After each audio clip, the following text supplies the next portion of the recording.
आप सभी वैष्णव जनों के चरणों में पुनः वंदन। हरे कृष्ण। आइए हम पहले मंगलाचरण कर लेते हैं। आज गोविंद दामोदर स्तोत्र भी होगा।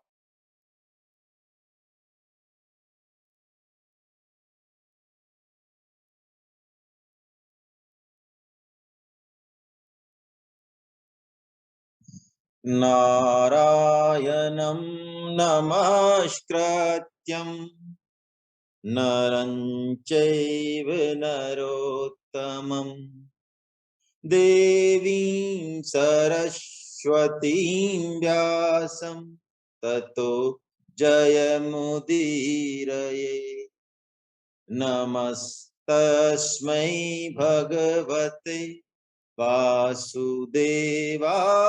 साक्षणे ये इदं कृपया कस्मै व्याचचक्षे मुमुक्षवे। योगीन्द्राय नमस्तस्मै शुकाय ब्रह्मरूपिणे संसार सर्पदष्टं यो विष्णुरात्ममुच्यते। भवे भवे यथा भक्ति पादयो स्तव जायते तथा कुरुष्व देवेश नाथस्त्वं नो यतः प्रभु। कलेर्दोष निधे राजन् नस्ति हि एको महान् गुणः कीर्तनादेव कृष्णस्य मुक्तसङ्ग परं व्रजे। यस्तुत्तम श्लोके गुणानुवाद संगीयते भीक्ष्णम् अमङ्गलग्नः तमेव नित्यं शृणुयाद भीक्ष्णम् कृष्णे मलां भक्तिमभीक्षमाण। यन्नामधेयं म्रियमाणे आतुरः पतन् स्खलन् वा विवशो गृह्णन् पुमान् विमुक्तकर्मार्गलयुत्तमां गतिं प्राप्नोति यक्षन्ति न तं कलो जनः। श्रीमद्भागवतं पुराणममलं यत् वैष्णवानां प्रियं यस्मिन् पारमहंसमेकममलं ज्ञानं परं गीयते तत्र ज्ञानविरागभक्तिसहितं नैष्कर्म्यैमाविष्कृतं तच्छृण्वन् विपठन् विचारन् परो भक्त्या विमुच्ये नरः। यं ब्रह्मा वरुणेन्द्ररुद्रमरुतस्तुवन्ति दिव्यैस्तवैः वेदैः साङ्गपदक्रमोपनिषदैर्गायन्ति यमसामगाः ध्यानावस्थिततद्गतेन मनसः पश्यन्ति यमयोगिनो यशान्तं न विदुःसुरगणा यशान्तं न विदुःसुरा सुरगणा देवाय तस्मै नमः। बिनु विश्वास भगति नहीं तेहि बिनु द्रवहीन राम। राम कृपा बिन सपने हूँ जीव न लह विश्राम। आज धन्य मैं धन्ययति यद्यपि सब विधि निज जन जान राम मोहि संत समागम दी। बोलो बाके बिहारी लाल की।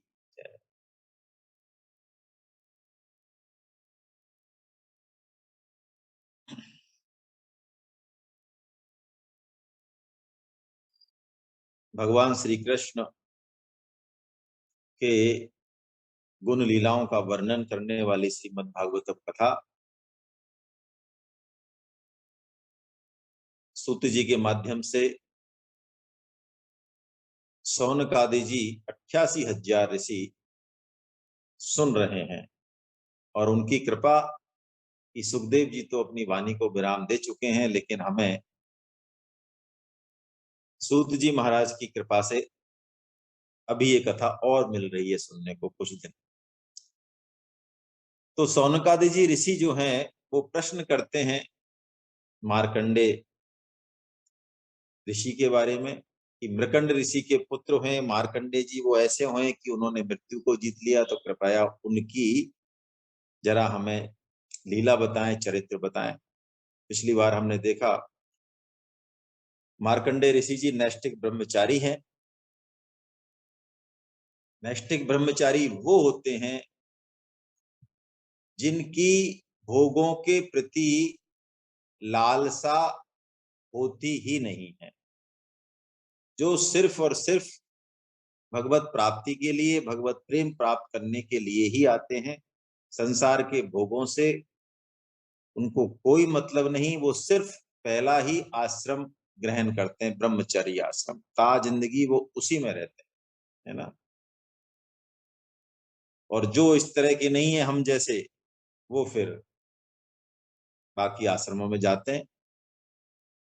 लेकिन भगवान की कैसी कृपा कि हम उन आश्रमों में भी जाएं, फिर भी वो भोग भोग के भी यदि इस जीवन का लक्ष्य हमारे समझ में आ जाए, तो भगवान वही प्रेम, वही कृपा करने के लिए मानो तैयार बैठे। तो मार्कंडे ऋषि जी ने, पिछली बार हमने देखा, बहुत जबरदस्त तपस्या की, 6 मनवंतर उनको बीत गए। तब इंद्र ने ये सोच के कि कहीं ये मेरा इंद्रासन तो नहीं इधर उधर करना चाह रहे हैं, उन्होंने जो है पुंजक स्थिला अप्सरा और कामदेव जी को भेजा। कामदेव जी ने 5 वान चलाए, 5 तरह के वान, जो माया हमें उलझाती है। लेकिन मार्कंडे ऋषि जी उस माया से अप्रभावित रहे, जिसका जीवन का लक्ष्य दृढ़ है,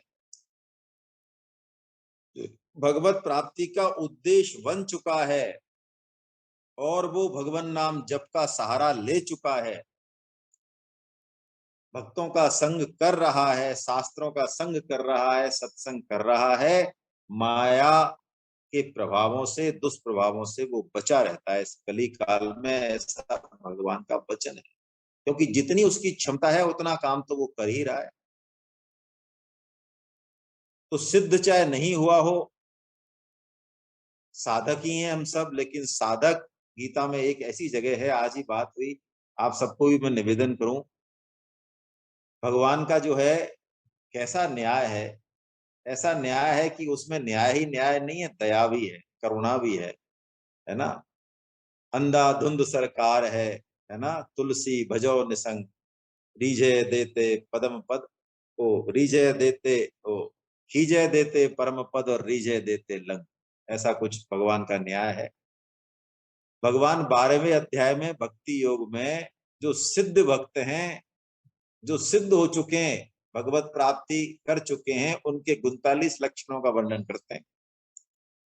और उन 39 लक्षणों का वर्णन करते करते भगवान जो हर बार कहते हैं कि यो मद भक्त समय प्रिय, भक्ति मान में प्रियो नरा, ये जो मेरे सिद्ध भक्त है ये मुझे प्रिय हैं, ये मुझे प्रिय है, ये मुझे प्रिय है। लेकिन अंत में जब वो साधकों की बात करते हैं, साधक भक्त जो अभी चलना सीख रहे हैं, अभी तिकड़ी का सहारा ले रखा है, बच्चा अभी चलना सीख रहा है, तो भगवान कहते हैं जैसा मैंने कहा अभी 12वें अध्याय में भक्ति योग जो लक्षण कहे, यदि वो उनका जैसा मैंने कहा वैसा पालन करे, यथोक्तम परि उपासते, ये तो धर्म्यामृतम मिदम, ये जो मैंने अमृत कहा, धर्म का अमृत जो कहा, ये तो धर्म्यामृत मिदम यथोक्तम परि उपासते, जैसा मैंने कहा वैसा पालन करे। तो कह रहे हैं श्रद्धाना मत परमा भक्तास्ते तीव में प्रिया, ऐसा शब्द अब इतने दिन से भगवत गीता पढ़ रहे हैं, लेकिन पता नहीं क्यों ये भाव अचानक 12वां अध्याय पढ़ते पढ़ते ही आया कि बताओ, हम साधक हैं फिर भी भगवान हमको क्या कह रहे हैं, शब्द का आप थोड़ा देखो तो सही, अतीव प्रिया। अतीव, ये शब्द देखिए आप, इसे कितनी गहराई है। अत्यंत प्रिय है, ऐसा और भगवान ने बोला नहीं। अब ये किसके लिए बोला, ये हमारे लिए बोला है। सिद्ध भक्तों को तो प्रिय बोला और हमको भगवान ने अतीव बोला। कैसा भगवान का करुणा है, कैसा न्याय है।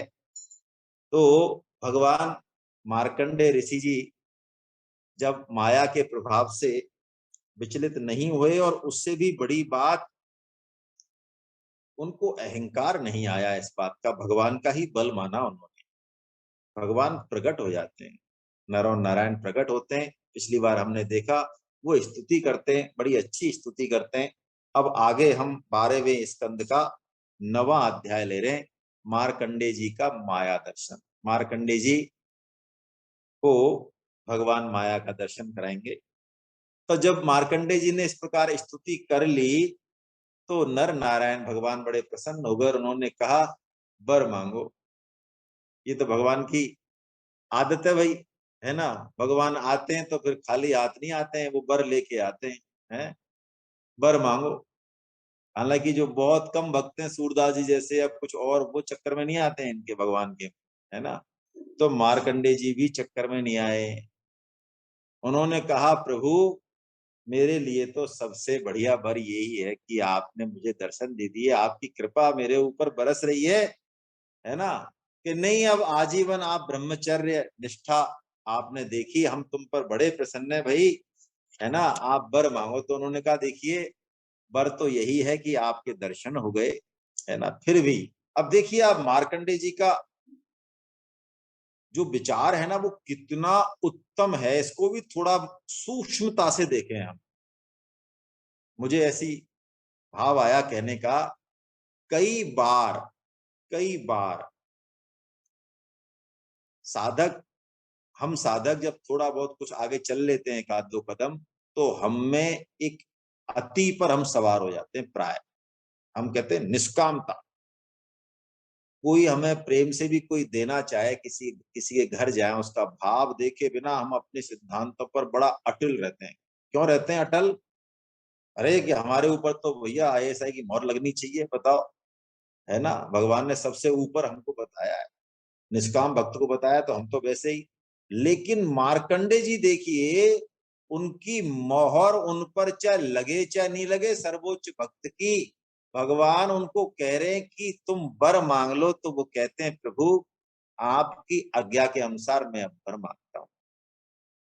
कई बार हमको महान निष्काम संत ऐसे लगेंगे कि अरे, इनसे ज्यादा तो हम ही संयम कर लेते हैं। देखो तो सही है, खाने में पीने में कुछ इनका दिख ही नहीं रहा सिस्टम। अब उसके पीछे क्या गणित है, हम नहीं लगा पाएंगे।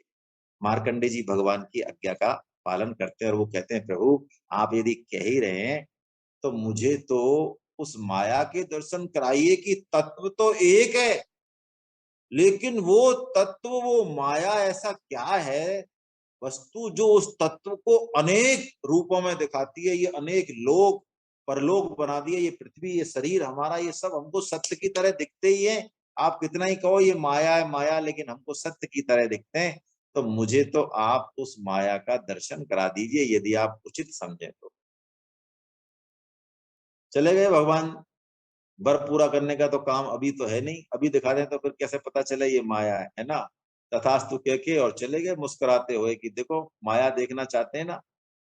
और बद्रीवन भगवान चले गए अपने, जहाँ तपस्या कर रहे हैं भगवान हमारे लिए। शायद आपको ध्यान हो, बद्रिका आश्रम में आज भी नर और नारायण भगवान तपस्या कर रहे हैं, चारों युगों में क्यों कर रहे हैं?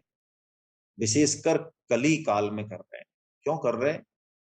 कली काल में हम चाहे कितने ही बड़े ज्ञानी भक्त कर्मयोगी बन जाएं, हम अपना साधन पूर्ण कर ही नहीं सकते। इसलिए नहीं हमारी क्षमता नहीं, क्षमता क्या कर ही नहीं सकते, बस ऐसा मान लें। तो हम जितना भी हमारी क्षमता है, सामर्थ्य है, उतना हम कर दें। बाकी का 99%, 95%, 99.99% जो भी हमारा हिसाब किताब है अपना अलग अलग, वो सब खाता वो नर नारायण भगवान पूरा करने को तैयार है। यही वरदान मांगा है उनसे, इसलिए वो कर रहे हैं। तो उन्होंने कहा ठीक है, ऐसा ही होगा। चले गए। अब मार्कंडे मुनि जी आश्रम पे रह के भजन ध्यान करें, लेकिन अब देखो, अब उन्होंने बीमारी पाल ली ना ये, तो अब उनको ध्यान आया बार बार कि अरे, ये भगवान ने हमको माया का दर्शन नहीं कराया, ये माया का पता नहीं कैसे दर्शन होगा। मैं एक बात कहता हूं, जो ध्यान योग की बात करते हैं, आजकल बड़ा प्रचलन भी है ध्यान योग का बहुत। भगवत गीता की बातों का, परम श्रद्धेय स्वामी जी महाराज की बातों का कितना रहस्य है, कितनी सरल और गहरी है वो बात। वो समझने की बजाय हमें कुछ ना कुछ क्रिया चाहिए। ठीक है, करना भी चाहिए ध्यान। आप कभी ध्यान में बैठे हैं और आपको लगे कि मैं बहुत अच्छा ध्यान सिद्ध हो गया हूं, तो उससे पहले आप मुझे एक बार फोन कर ले कि अब मैं ध्यान में बैठने वाला हूं 1 घंटे। तो मैं आपको ये कहूंगा कि आज आप और कुछ तो करना, लेकिन बंदर का ध्यान मत करना। और बंदर का भी ध्यान आ जाए तो कम से कम जो लाल मुंह वाले बंदर होते हैं उनका तो बिल्कुल ही मत करना। और फिर 1 घंटे बाद आप मुझे बताना कि आज आपका ध्यान कैसा रहा। उस दिन वो भगवान श्री राम जी की सेना में जितने बंदर थे ना, हाँ, वो वर्णन कर रहे हैं तुलसीदास जी, यानी खरबों अरबों यानी शंख पदम तक, वो सब आएंगे तुम्हारे यहाँ। और उनमें से भी वे तो सब आएंगे चली आएंगे, उनमें से छट छट के जो लाल मुंह वाले वे आएंगे हैं। तो अब मार्कंडे ऋषि महाराज भी ये सोचने लग गए, ध्यान भजन तो कर रहे हैं लेकिन ये सोचें, अरे ये माया का दर्शन पता नहीं कैसे होगा। भगवान ने कुछ कहा नहीं, मुस्कुरा के चले गए, हमको पता नहीं कैसे दर्शन होगा माया का। अब हो गया ना भजन ध्यान बराबर हो गया ना। तो ये ऐसे ही होता है बस। कामना, सूक्ष्म सी भी कामना हमको पूरा धनचक्री बना देती है। इसलिए स्वामी जी महाराज कहते हैं, ध्यान करने बैठो तो कोई भी संकल्प मन में नहीं होना चाहिए कि यार ये बिजली का बिल जमा कराना है, नहीं तो 150 रुपए की पेनल्टी ठुक जाएगी, बस उठते ही कराना है।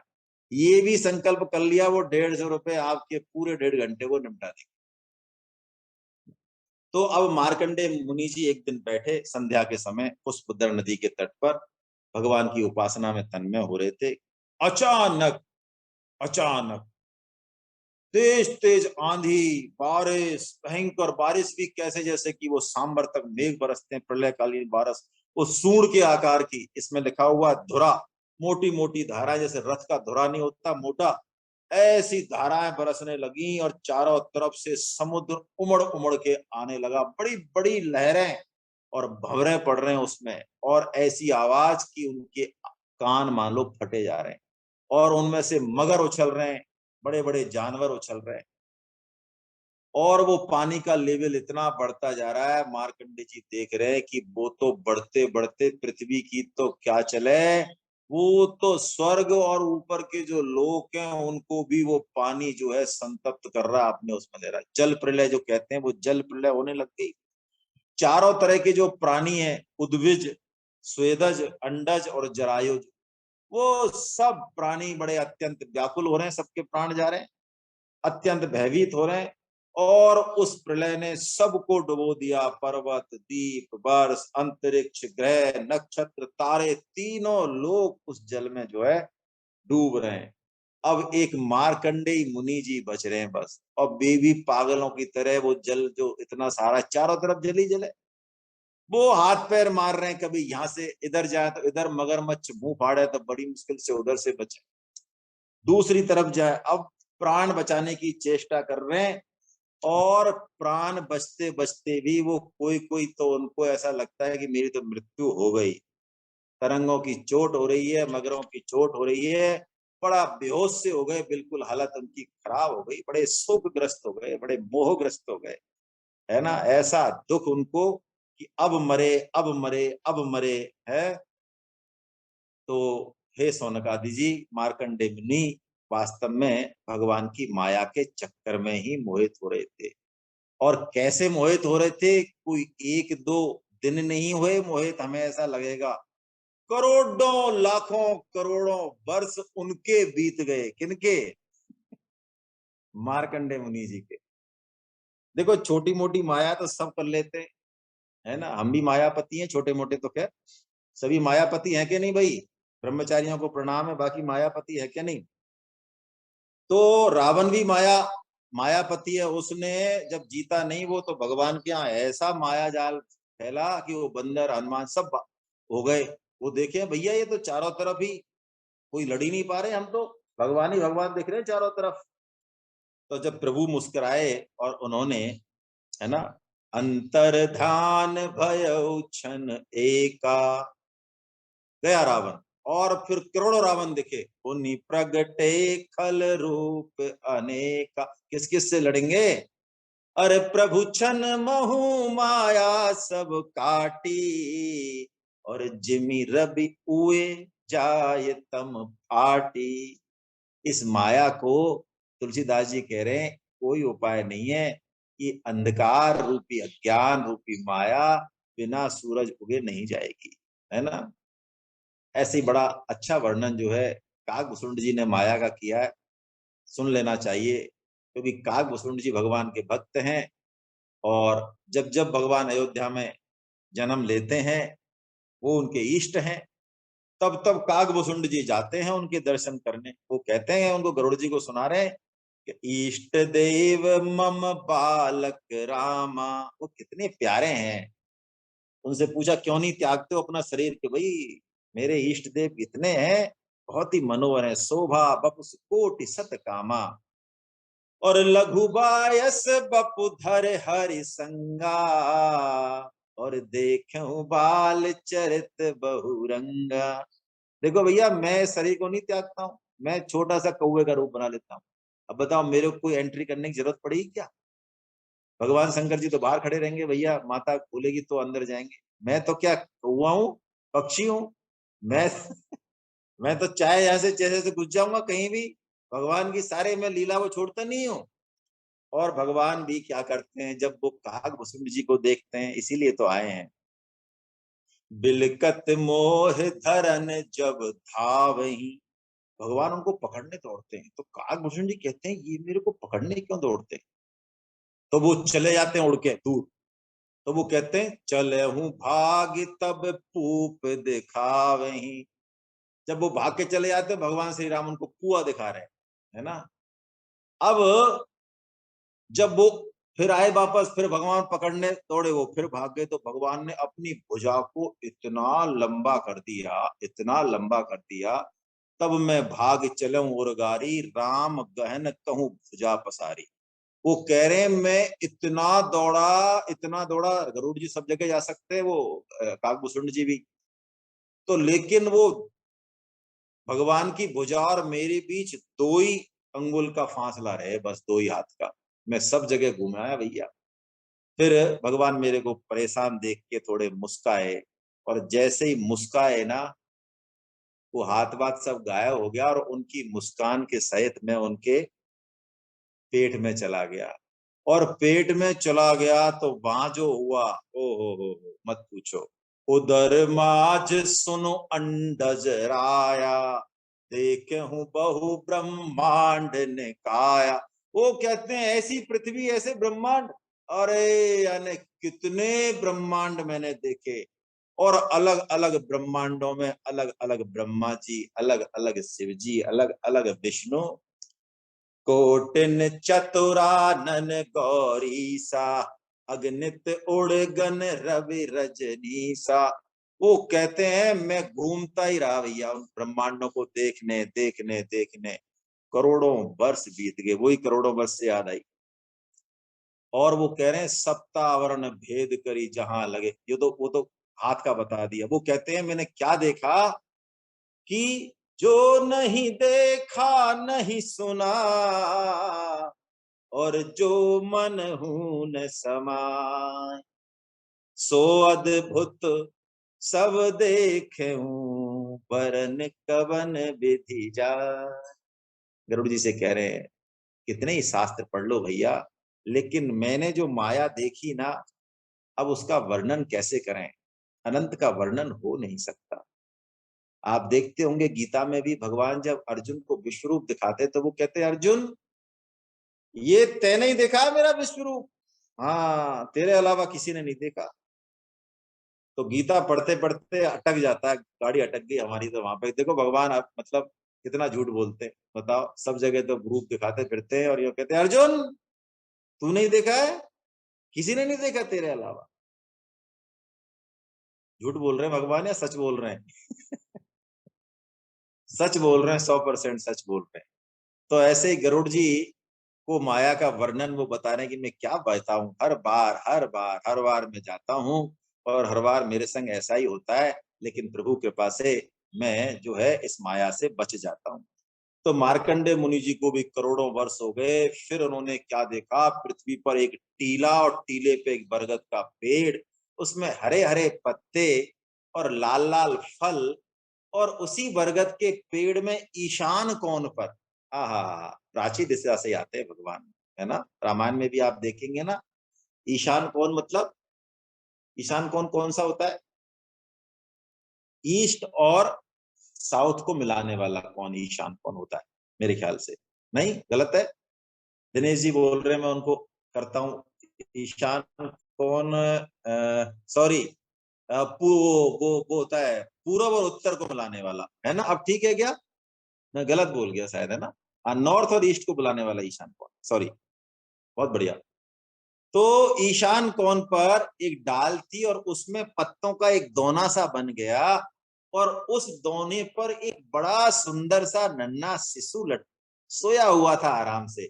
और उसकी कैसी छटा थी, उसकी मरकत मणि के समान उसमें से प्रकाश निकल रहा था। हालांकि सांवला सलोना था, लेकिन मुख कमल उसका इतना सौंदर्यवान था कि उसमें से प्रकाश निकल रहा था, जिससे वो प्रलयकालीन अंधेरा दूर हो गया। उसकी शंख के समान तो गर्दन थी, और तोते की चोंच के समान सुंदर नासिका थी। बड़ी भौहें बड़ी मनोहर थी, काली काली घुंघराली अलकें कपोलों पर लटक रही थी। वो श्वास लेने से कभी कभी हिल जाती। शंख के समान घुमावदार कान थे, उनमें अनार के लाल लाल फूल शोभायमान हो रहे थे। और मूंग के समान लाल लाल होठों की कांति से उनकी जो श्वेत मुस्कान थी, वो कुछ लालिमा मिश्रित हो गई। उनके नेत्रों के कोने तनिक लाल लाल थे। मुस्कान तो और चितवन तो मानो हृदय को पकड़ लेती थी। गहरी नाभि थी, और नन्हे नन्हे हाथों में बड़ी सुंदर सुंदर अंगुलियां थी। और वो शिशु ने क्या कर रखा था, एक चरण कमल को तिरछा करके दोनों हाथों से पकड़ के और उसके अंगूठे को अपने मुंह में ले रखा था, है। देखो, ये जीव के रूप में ही तो भगवान है सब में। भगवान जो है आते हैं ना अपने घरों में भी, तब भी इस आदत को छोड़ते नहीं है, और हम उनको दर्शन नहीं कर पाते हैं इस रूप में उनके। वो कह रहे हैं, चरण कमल को मुख में डालकर चूस रहा था वो। मार्कंडे मुनि जी उस दिव्य शिशु को देख के मानो अपनी सारी थकान भूल गए। सब दुख सारा वो जाता रहा, उनका हृदय, उनकी बिल्कुल नेत्र आनंद से खिल गए, शरीर पुलकित हो गया। और उन्होंने सोचा, अरे ये कौन है, ये यहाँ कहां से आया, चलो इसके सामने इससे कुछ पूछें तो सही, बड़े ये क्या हो रहा आखिर में, है क्या ये। ऐसा वो सोचने लगे कि इतने में तो जैसे किसी के पेट में मच्छर चला जाए सांस के समान, फिर जो है वो उनके उनके पेट और पेट में चले गए। तो फिर वही जो मैंने आपको अभी बताया, जो अभी कागभूषुंड जी का इसलिए बताया कि बस वो जो कागभूषुंड जी ने देखा ना, सप्तावरण भेद करी जहां लगई कति मोर, और गयऊ तहां प्रभु भुज निरख व्याकुल भयऊ बहोर। फिर व्याकुल हो गए, क्योंकि वो माया जो है फिर पीछा नहीं छोड़ रही है। वो कह रहे हैं, खुद का आश्रम भी देख लिया उन्होंने उसमें। उसमें अंदर पेट में जब गए, तो वो कह रहे हैं, वो हिमालय पर्वत, पुष्पद्रा नदी, वो सब रहने वाले ऋषि और मार्कंडी जी ने उन सबको प्रत्यक्ष ही देखा। अंदर भी वो पता नहीं कितने करोड़ों वर्ष रहे, और फिर बाहर आ गए। फिर वो प्रलयकालीन समुद्र में गिर पड़े, देखे तो वो फिर पेड़ विद्यमान है, यो की तो ही। और वो बालक फिर अपने अंगूठे को चूस रहा है और उसके होठ, मुख कमल पर, होठों पे कोई मंद मंद मुस्कान है। और अब की बार तो वो मार्कंडे जी को देख भी रहा है, बड़े प्रेम से देख रहा है। हाँ, मार्कंडे जी की तरफ ही है बस उसकी निगाह। तो आइए अब हम गोविंद दामोदर पाठ का जो है श्रवण कर लें, गायन कर लें। मैं आप सबके लिए इसको लगा देता हूं जिससे कि आप सब कर सके। इसका थोड़ा बहुत अर्थ भी कर लेंगे, बाकी तो इसको गाने का ही मजा है, इसके कीर्तन का भी मजा है। देखिए ये किसने लिखा है मैं थोड़ा बता देता हूं पहले आपको। ये भगवान की कैसी कृपा है, मेरे भी अचानक मुझे ये भाव आता है मन में। बिल्व मंगल जी का एक विलक्षण ग्रंथ है श्री कृष्ण करणामृत। उसमें भगवान श्री कृष्ण की बहुत ही रसमयी और विलक्षण लीलाएं हैं। और वो जब उन्होंने उस ग्रंथ की शुरुआत की है, यदि आपके कभी हाथ लगे तो उसमें ऊपर ही ऊपर उन्होंने एक वैश्या, जिससे उनकी गाढ़ी आसक्ति थी, भयंकर आसक्ति थी, चिंतामणि नाम की वो वैश्या जो थी, उसका उन्होंने उसमें सबसे पहले उसका नाम लिखा, उसको प्रणाम किया, श्री चिंतामणिर्जयते। वो कहानी अलग है। कहने का मतलब भगवान किस पर अपनी कृपा करें। बिल मंगल जी जैसे तुलसीदास जी अपनी पत्नी में आसक्त थे, उससे कहीं अधिक उस चिंतामणि नाम की वैश्या में आसक्त थे। अपने पिताजी का श्राद्ध करने तक घर में आए, लोग लाए उनको वहां से पकड़ के, अरे पिताजी का श्राद्ध तो कर दो, कम से कम श्राद्ध, इनको अग्नि अग्नि आहुति तो दे दो। कर करा के 2-4 घंटे में फेंक फाक के जो करना था और फिर पहुंच गए नहीं किसी के पास। ऐसे आसक्त चित्त बिल मंगल जी महाराज। और उनके ऊपर भगवान की कैसी कृपा, अद्भुत कृपा। उन्होंने जो लिखा है उसमें एक अलग ही तरह का रस, बहुत ही अलग, बहुत ही अच्छे संत हैं। पूरी कथा कभी मान लेंगे तो उनकी चरित्र लेंगे। इन्होंने ही गोविंद दामोदर स्तोत्र की रचना की है, इसलिए याद आया। करा, सॉरी मैं इसको कर देता हूँ, शेयर कर देता हूँ तो ज्यादा सही रहेगा आप लोगों के लिए।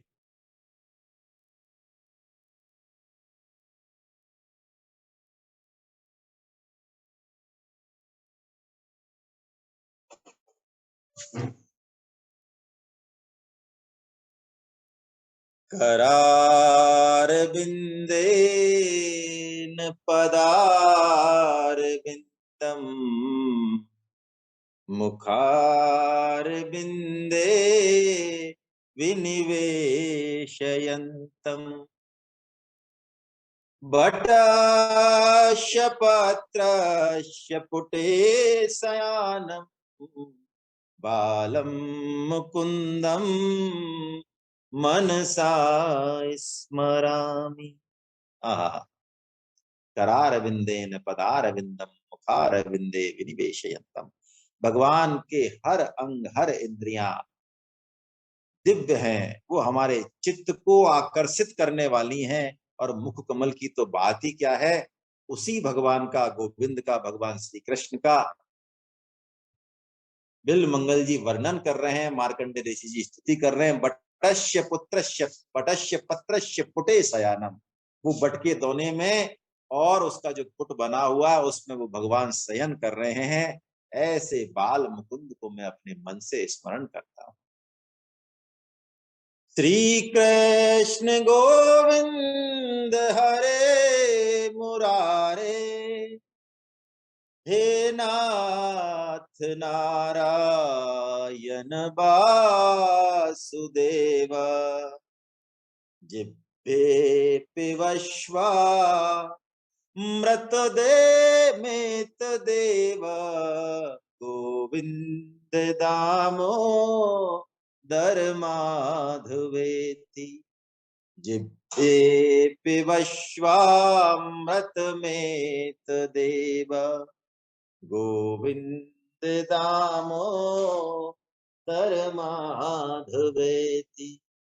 हे श्री कृष्ण, हे गोविंद, हे मुरारे, हे नाथ, हे नारायण, हे वासुदेव, हे मेरी जिह्वा, तू क्यों नहीं इस अमृत को पीती है, लगातार पीती है, किस अमृत को? गोविंद दामोदर माधवेती। देखिए, जीवन में यदि सबसे पहले जो हमको करना चाहिए वो इसी श्लोक का आचरण करना चाहिए जो अभी कह रहे हैं। आप देखते होंगे कई बार, मैं अपने लिए कह रहा हूं भाई, ये चीज आप नहीं माने, मुझे मेरे स्वभाव का पता है। हम गीता पढ़ते हैं, रामायण पढ़ते हैं, साधक भी बनते हैं, सब कुछ करते हैं, 2 4 5 साल हो जाते हैं, लेकिन हमारी जिह्वा, वाणी का जो तप है ना, उस पर हम बिल्कुल ध्यान नहीं देते।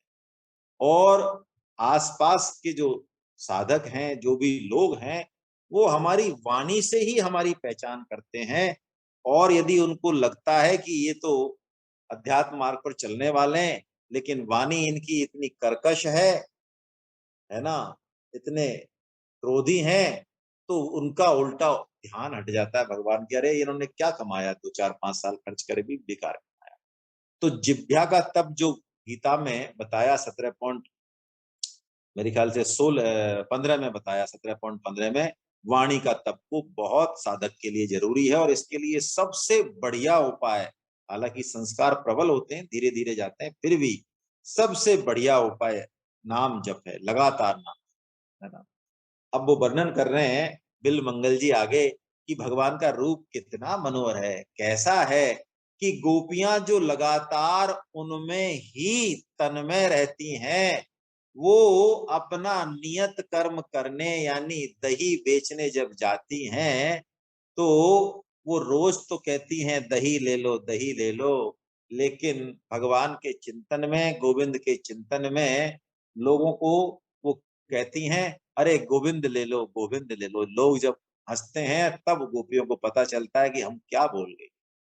विक्रेतु कामा खिल गोप कन्या, मुरारी पादार्पित चित्त वृत्ति, दध्यादिकं मोह वसाद गोचर, गोविंद दामो दर माधवेति। हमें एक मंत्र यदि लेना हो कि हम करें क्या, क्रिया क्या हो, हम गीता सुन ली, रामायण सुन ली, लेकिन करें कैसे, अभ्यास में कैसे लाएं, तो ये श्लोक अंतिम श्लोक मान सकते हैं इसको, है। गोपियां अपना नियत कर्म करने जा रही हैं, विक्रेतु कामा अखिल गोप कन्या, है। गोपियां जो हैं वो अपना काम, अपना नियत कर्तव्य कर्म करने जा रही हैं, लेकिन कर्तव्य कर्म वो कर कैसे रही हैं, बस यही चाबी छिपी हुई है। मुरारी पादार्पित चित्त वृत्ति, भगवान के चरण कमलों में उनका चित्त लगा हुआ है, पूरी तरह से अपनी चित्त वृत्ति को उन्होंने भगवान की तरफ मोड़ दिया है। इसीलिए मोह वशाद गोचक है, ऐसा मोह, ऐसी आसक्ति हम सबको हो गई, बारंबार हो। इन शब्दों से एलर्जी नहीं करें, हम कई बार इन शब्दों से एलर्जी करने लगे आते हैं। मैं कहता हूं इन शब्दों में तो भगवान का ही रूप है। ऐसी आसक्ति, ऐसा हम भगवान के प्रेम में, उनकी लीला में मोहित हो जाएं और उनसे आसक्त हो जाएं, ऐसी आसक्ति की ही तो हम बारंबार भगवान से प्रार्थना करते हैं। तथ्याधिकम मोह वसाद बोचत गोविंद दामोदर मा।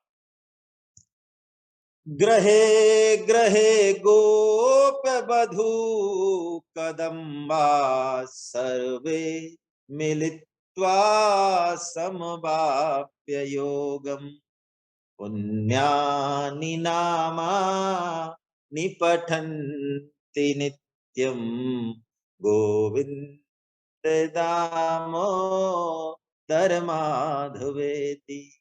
देखिए, असली योग यही है। गोप बधू जहां भी इकट्ठी होती हैं, जब भी मिलती हैं, सर्वे मिलित्वा, जंगल में मिलें, घर में मिलें, एक दूसरे के यहाँ मिलें, जहां भी मिलती हैं, पुण्यानि नामानि पठन्ति नित्यम, बस उनका एक ही काम भगवान श्री कृष्ण के गुणानुवाद करना, उनके नामों की चर्चा करना, उनकी लीलाओं की चर्चा करना। सुखम सयाना निलये निजेपि नामानि विष्णो प्रवदन्ति मृत्या ते निश्चितं तन्मयतां व्रजन्ति गोविंद दामोदर माधवेति। वो कहते हैं इस नाम की महिमा कितनी है, ये गोविंद दामोदर स्तोत्र की महिमा कितनी है। भगवान के सभी नामों की महिमा है, विष्णु सहस्त्र नाम की महिमा है, गोपाल सहस्त्र नाम की विशेष महिमा है। और भगवान ने कोई सहस्त्र नाम नहीं कर पाए तो अर्जुन के पूछने पर 28 नाम बताए, उनका भी सहस्त्र नाम के बराबर पुण्य लगता है। और इन सबसे ऊपर भगवान राम का नाम, क्योंकि उसके लिए नारद जी ने वरदान मांगा है, तो नाम की तो विशेष महिमा है। वो कहते हैं कोई अपने घर में सुख से सो रहा है, सुखम सयाना निलये निजे, अपने घर में सुखम से सो रहा है, यदि वो भी, वो मरण धर्मा, सभी मरण धर्मा है, वो भी यदि इस स्त्रोत का पाठ कर ले, भगवान का नाम कर ले, तो उसकी वृत्ति ते निश्चितम तन्मयताम व्रजंती, वो उसका पतन नहीं होगा, वो भगवान को प्राप्त हो जाएगा। इसलिए हे जिह्वे, जो तप वाणी वाला तप कहा, उसी को पुनः कह रहे हैं, क्योंकि यही करने वाला काम है।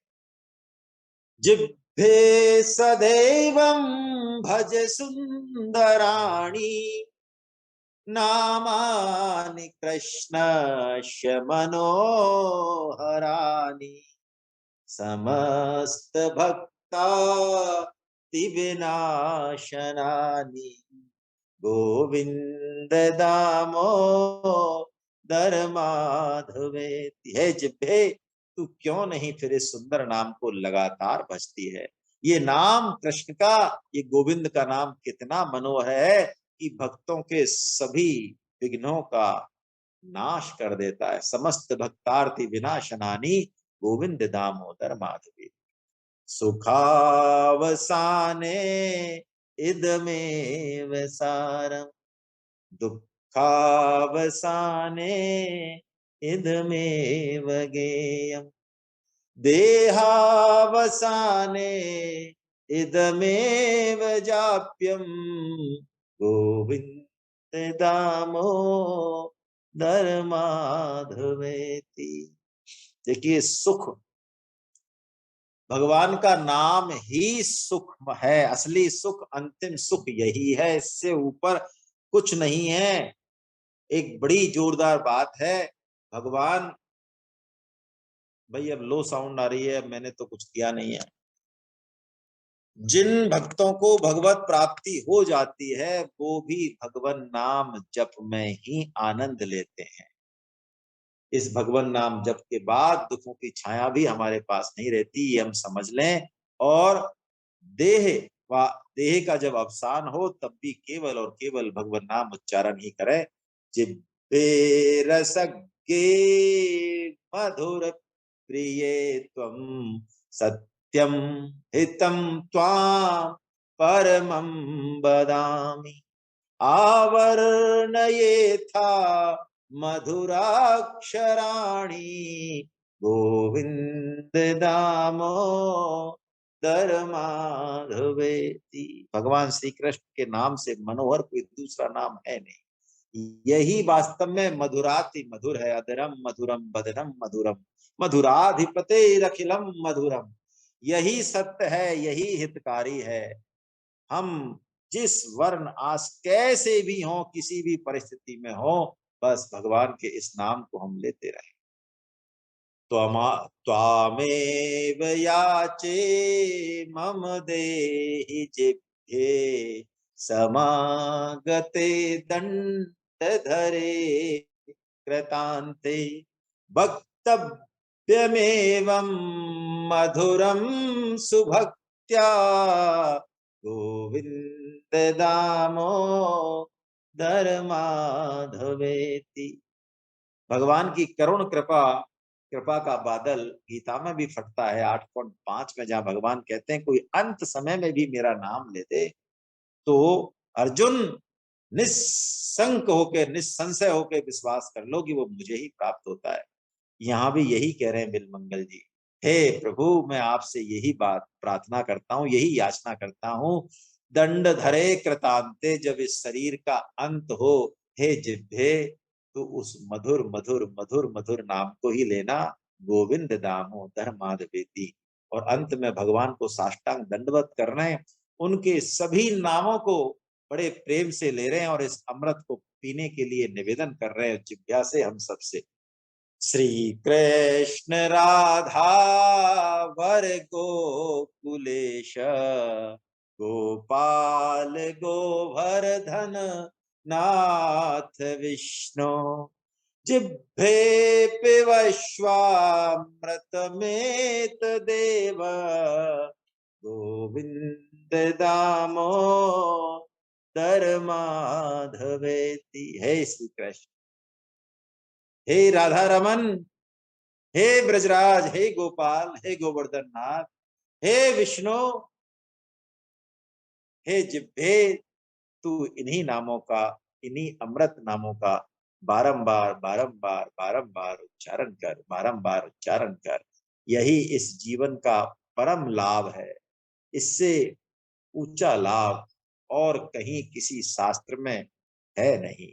ऐसे मार्कंडे मुनि जी स्तुति करते हैं तो वो शिशु अंतर ध्यान हो जाता है और बरगद का वृक्ष, वो प्रलयकालीन जल, वो सब चीज जो है सब अंतर ध्यान हो जाते हैं, सब चले जाते हैं। और मार्कंडे मुनि जी देखते हैं, अरे मैं तो अपने आश्रम में पहले की ही तरह बैठा हूं।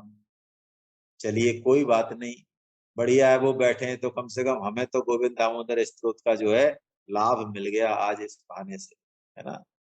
चलिए आप अब इसके बाद मेरे ख्याल से हम कुछ नहीं कहें। हरे कृष्णा, हरे कृष्णा।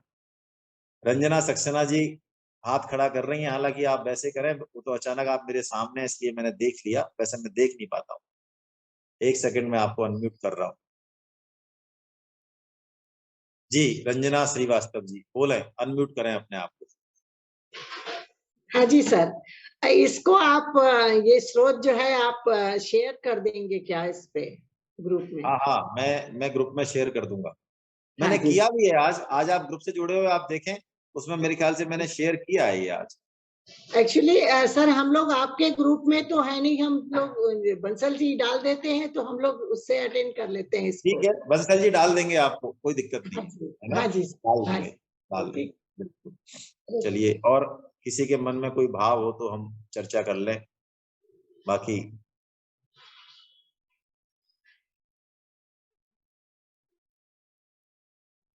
मैं महावीर बंसल साहब को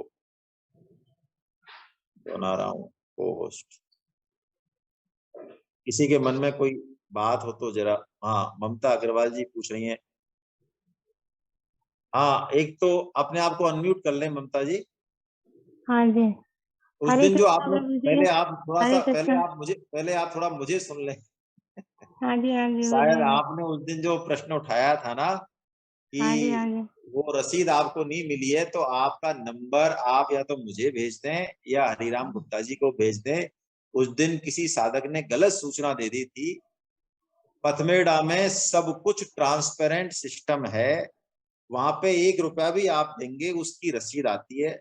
मुझे तो आई नहीं, रही है, वही मैंने कह कहना दिया, चाह लेकिन रही हूँ। दीवान जी ने भी बताया था और भी मुझे कई साधकों ने उस दिन बताया कि सर रसीद आती है, बिल्कुल आती है, तो हाँ आपकी रसीद कहीं भी हाँ, पड़ी हरे होगी। कृष्णा, वही प्रभु जी कहना चाह रही हूँ कि वो रसीद में आ गई है।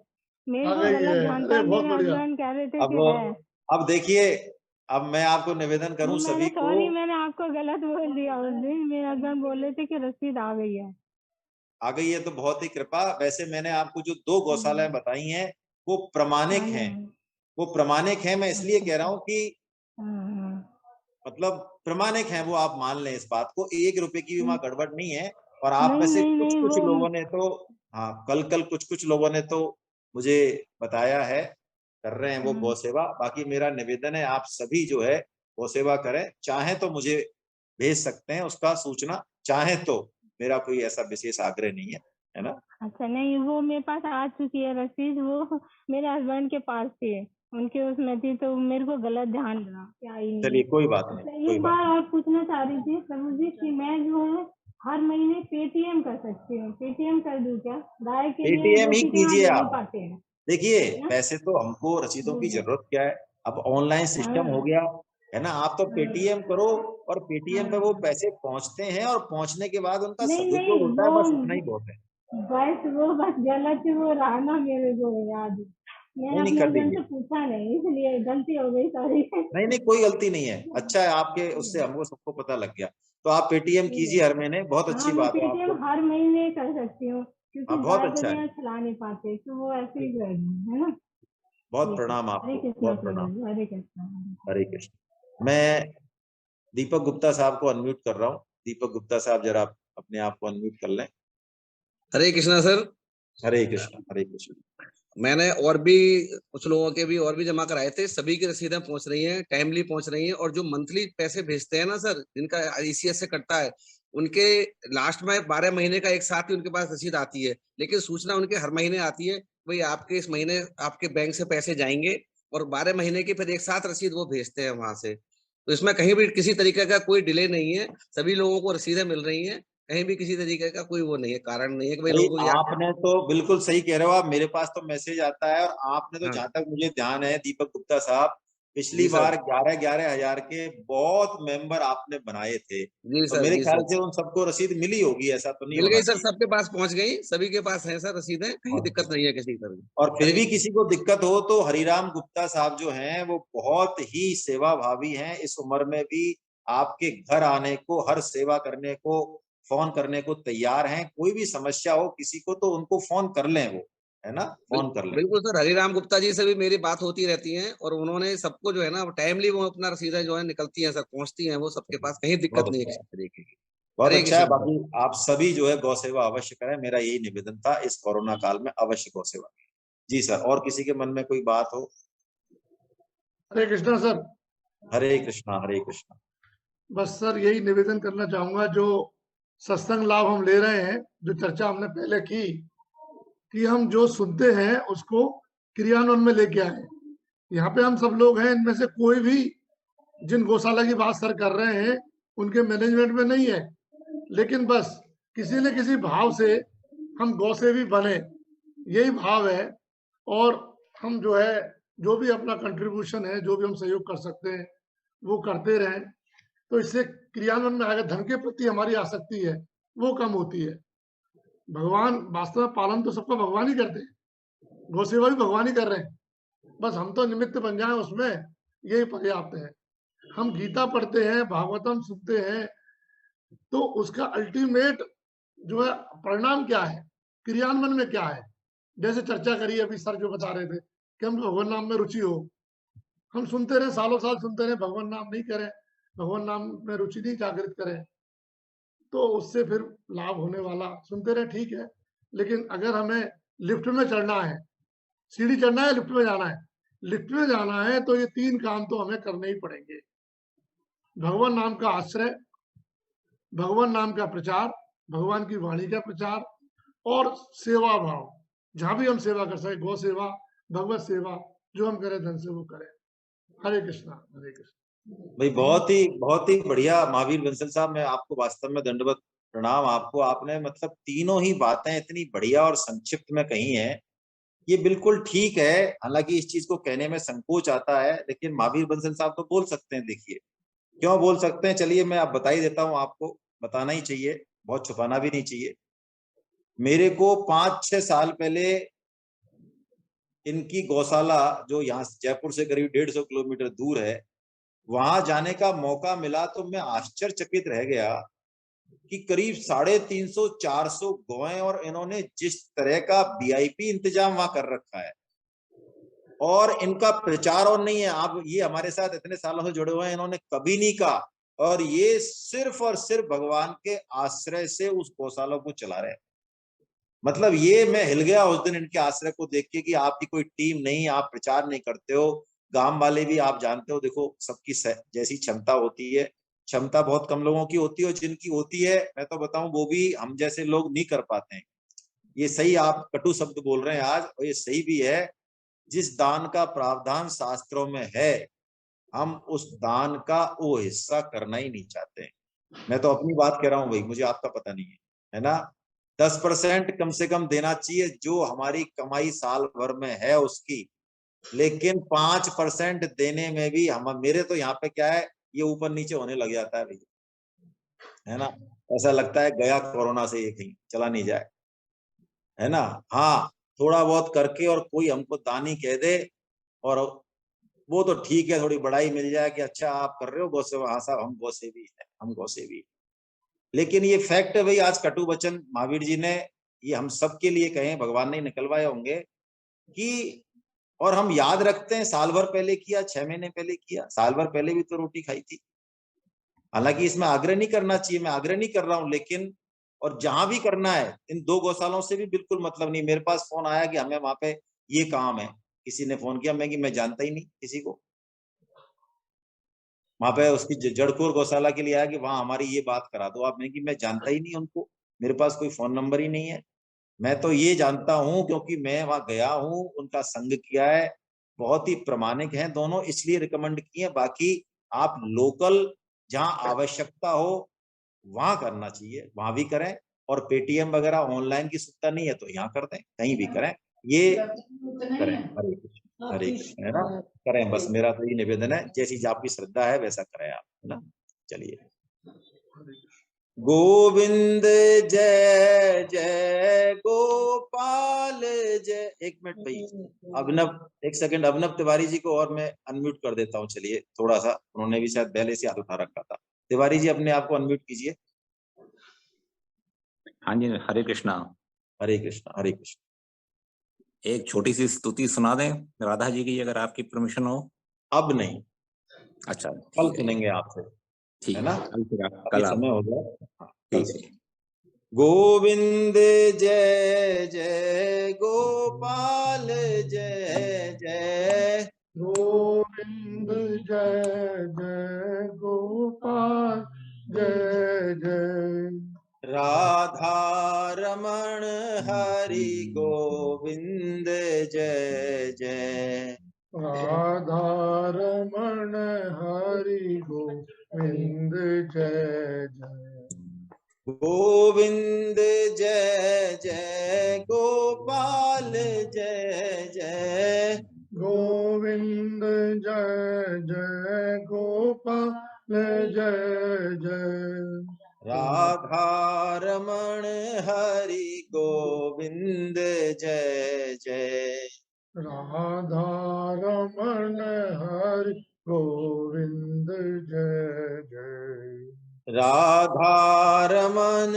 हरि गोविंद जय जय, राधा रमण हरि गोविंद जय जय, नाम संकीर्तनम यस्य नाम संकीर्तनम यस्य सर्व पाप प्रणाशनम, सर्व पाप प्रणाशनम, प्रणामो दुःख समनस्तम नमामि हरिं परम। प्रणामो दक्षम नमामि हरि परम। बोलो वृंदावन बिहारी लाल लाल की जय, बोलो बांके बिहारी लाल लाल की जय, बोलो राधा गोविंदेव सरकार सरकार की। अर्जुन के सखा भगवान श्री कृष्ण की जय, मीरा के गिरधर नागर की, जय सूर के घनश्याम की, जय, उस भानुसुता राधा रानी की, जय राधा पुरुषोत्तम भगवान श्री राम की, जय, जानकी माता की, जय गौ माता की, जय, धरती माता की, जय साधक संजीवनी की, जय, श्रीमद् भागवत महापुराण की, जय चूड़ामणि श्री श्री सुखदेव जी महाराज की, जय, सब संतों की, जय, सब भक्तों की, अनंत कोटि वैष्णव वृंद की, जय, आज के आनंद की। हरि बोल, हरि बोल, हरि बोल, हरि बोल। कल हम फिर मिलते हैं। जय जगन्नाथ, जय जगन्नाथ, जय जगन्नाथ, जय जगन्नाथ, जय जगन्नाथ।